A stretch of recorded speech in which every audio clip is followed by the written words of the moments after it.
guys, welcome back. I was so excited to make this video because I loved watching the US Netherlands game, and even though it hurt a little bit, I thought it would be super fun to look at Goal.com's player ratings and react to them. So let's get into it. I think starting over here, we have a general overview that talks about the performance of both teams. And there's parts I agree with, parts I disagree with. So I think that they're definitely right that the moment with Van de Donk and Haran fired up Haran that shortly after led to her goal, which is an equalizer, and it really stepped up her performance and changed the tone for the US. The reason I disagree with part of this is just because the characterization of both teams seems a little unfair. They used words like salvaged the game to characterize Haran's goal, and I think also the overall performance of the US versus how they characterized Netherlands, which was a display of Dutch dominance and totally deserved. And I think while you could make that argument for the first half, I think it's really unfair in that second half, especially if you compare the importance of possession versus shots. Let's take a look at some statistics. So over here, we can definitely agree that the Netherlands had a lot more possession. You could see their strategy was to keep the ball. But I think that something we need to acknowledge is that the US press was good. They weren't allowing the Netherlands to do much with the ball. And that translates into shots and shots on target. They had 5 shots, 1 shot on target versus the US 18 shots, 4 shots on target. That really shows that the US was able to convert a lot more opportunities and even started improving their possession going into that second half. I think it's really indicative of the fact that the tone changed a lot. At the end of the game, I really think that the US will rue this missed opportunity more, just considering they were the one who missed putting those shots on frame when they had the opportunity to do so.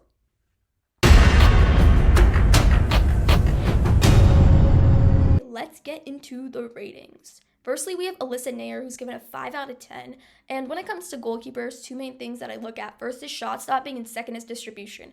When it comes to the shot stopping aspect here, we see that the Netherlands only had 1 shot on target, which was the Ruud goal. So I don't think there was much that Naeher could have done in this game, especially because she was screened on that play, and it was a good shot into that corner, so I can't fault her there. I think they might have lowered her score due to the distribution being a little poor because she wasn't able to play out from the back and build up. But overall, I think that because she wasn't able to show her quality, it's a little unfair to give her such a low score. So I might have bumped her up to a 6 maybe. Next, we have Crystal Dunn, and I love watching Dunn. She is so consistent for this team for so long. But I don't think this was her game, especially in that first half. I think that she did contribute to the sequence leading to that Netherlands goal. Here, if we look, we can see that Dunn is the left back over here, and she's quite inside, and there just needs to be more communication. She's allowing 2 runners to come up that Netherlands right wing, and that's eventually going to be a key part of this play. But then I think that the US was able to slightly recover, but then they made a key mistake again, and Dunn here clears the ball with the outside of her boot, and that to me is really not the best presence of mind because it comes right back to a Netherlands player who has a lot of options because the press is really poor. So we have here, and Ruud is open, and that's where the ball eventually goes, but we also have player open here. So I think that Dunn needs to have had a better clearance there, as well as track those players coming up her wing rather than getting caught too far inside. Other than that goal, I think that later in the game she stepped up a lot more and she started making those big tackles. The Dunn I know is scrappy and she's willing to fight for the ball till the end and get it back. And I think we began seeing that more in the second half. So I think 6 out of 10 is fair because the score has to come down a little bit due to that first half and the mistakes she was making there. But I think that Dunn is a really important player for this team, and she'll continue to be for the rest of this World Cup. Next up, we have Naomi Gerba, and I do think that she deserves a high score because she is so young, and I think she played so well in this game. Early on, I think that the nerves were definitely there. She was a little bit hesitant in both building the ball out and also in her defensive role. But as that game went on, I saw her starting to try to take on players and find that pass, bring the ball out, and I think that that's the mark of a really good center back in the making. So I'm really excited to see what she can become for this team. Move on to another center back, Julie Ertz, and I could have even bumped up her score to an 8 because I totally agree. She had several key blocks, but I think she did so much more for this team. She's that veteran, creating that balance of youth and experience in that back line with Germa. She had so many good clearances, especially with her head when those long balls were played over the top. She had a key clearance in this Netherlands game, stretched her foot out, and made sure that ball did not go in the back of the net. And in several situations, she even comes up and creates opportunities. We especially saw that in the Vietnam game, and I think she again tried to do that here in this Netherlands game. So I think that her role is so multifaceted, and that's what makes Julie Ertz so special to me. She's coming off not being on this team for a while due to maternity leave, but she stepped back in and just showed that she's needed. We have Emily Fox, 6 out of 10.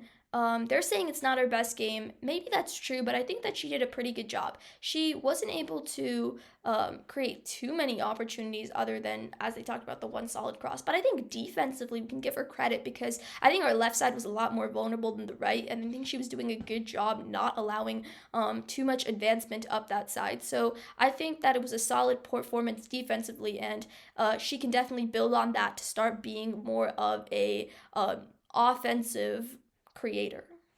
Now we get into the midfield, and the player with the lowest rating overall in this team is Andi Sullivan with a 4 out of 10, and they start off by saying totally at fault for the first goal. And while I think it is due to other players like Dunn on that left side, as well as just the poor marking in the box, I think Sullivan did play a role, especially in the build-up to that goal.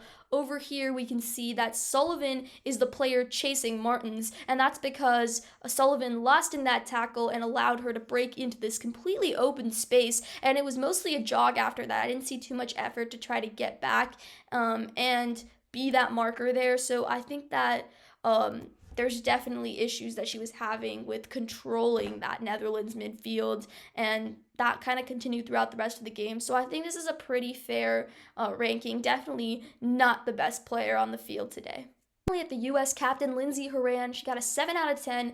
They're saying she was having a pretty average game until Van de Donk took her out, and to some extent, I agree with that. She did step it up a lot after. However, I think even early, she was playing the glue of the midfield. She's one of the most important players for this team, both for her leadership and for her abilities to challenge the Netherlands midfield when we weren't putting too much pressure on them initially. However, after the Van de Donk challenge, you could see that the Netherlands was trying to rally U.S. team up through fouling them, through talking, but the way Lindsey Horan answered that with that goal was just such a big moment, as they're saying, for her and to change the tempo for the team and how the U.S. was playing. And I think that's the kind of moments we need for captains to step up in that way. We have Savannah DeMello, 6 out of 10, and in that 45 she played, I think she did a good job with what she had, just because she didn't get the chance to move the ball with all the physicality from the Netherlands. She was being constantly fouled, and that was going completely unchecked. Not a single card was pulled out even in the entire game, which totally allowed the Netherlands to set that tone of aggression, causing DeMello to later turn to that scrappiness herself, which probably made it a good idea to take her out. But the thing with fouls is just that even though you retain possession, you lose your momentum, and it allows the opposing team to get back in their shape. So there's not much DeMello or the U.S. could do with those fouls, which is why it was really unfortunate, considering I think that she's a really good player and has a bright future. Let's talk about our attackers, who all have about the same rating of 6 out of 10, which I think is overall pretty fair. Early on, I totally agree, Rodman was a good attacker. I don't think she was completely tired out by the end, because I think some of her great plays were those through balls from Sophia Smith, where she got on the end of, just wasn't able to convert, and I think that she made some good runs. I do, however, agree that the subbing strategy, leaving her on, might have been a little confusing, which I will talk about more towards the end. As for Alex Morgan, I think that she did do a lot of little things. The flicks are becoming a big part of her game, but the thing that's going from her game is that clinical goal scoring that I saw in 2019. And that might be a strategy because Morgan is a big player that a lot of people are marking, so Vlatko might want his younger players on the wings to work more. But I wish Morgan would step more into that number 9 role, because we really need her, especially in these bigger, harder games. We have Sophia Smith, and I think something that impressed me about her was just her ability to dribble past so many players and get into those danger zones. I think, though, just in that first half, she wasn't able to do much once she got in those areas, and I think that improved somewhat in the second half. And what could improve her game overall is just being able to do that more consistently, as well as finish chances when she's near goal, because, like in that Vietnam game, she could be a golden boot contender with that quality. And if she's able to start doing that against higher level teams, it's going to show us that she can be a leader of this US team in the future.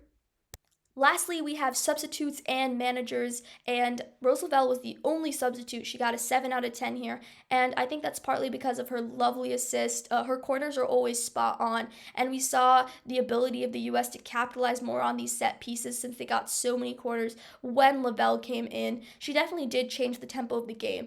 This is probably an unpopular opinion, but I might have given her also a 6 out of 10 just because I think she was slightly poor in the attacking third on that right side. She lost the ball in a few key situations that I thought the US could have done better in. She just looked a little bit not totally composed, and I know she is coming off injury, so that's obviously a factor there. But Lavelle is someone who I hold to a very high standard, so I think that she can definitely play better than she did in this game. We have manager Vlatko Ananovsky. He got a 3 out of 10, really scathing, questionable lineup, exposed tactics, and the one I agree with most is the only one sub, just because you can have confidence with your team that's on the field, but in certain moments, an impact sub would have been super useful, whether it's late in the game when you want some fresh legs, or early when the US was getting overridden in the midfield. Having that change could really help step up certain players. I also think you can't always count on a moment like the Haran Vandendonk skirmish to kind of change the tempo of the team. Sometimes you need to take an active role in doing that, and I'm not sure why Vlatko didn't. I probably wouldn't be as scathing as them, maybe a 4 out of 10, but because Vlatko is the coach of the best team in the world, he has a lot of people to answer to, and he's definitely need to step up his game if the US is going to three-peat. So, some concluding thoughts. Overall, time and time again, I've talked about the importance of the US topping their group if they want to have a much easier road to the final. But right now, I think the Netherlands has the upper hand just going into their game against Vietnam versus the US harder game against Portugal. Also, the US has not been in this position very often where they have the potential of being knocked out in their last game. So, going into that game against Portugal, they need to stamp their authority not only for their own confidence, but for that goal difference, which will push them ahead of the Netherlands. Thank you for watching, and comment your thoughts below on this game and our upcoming US games.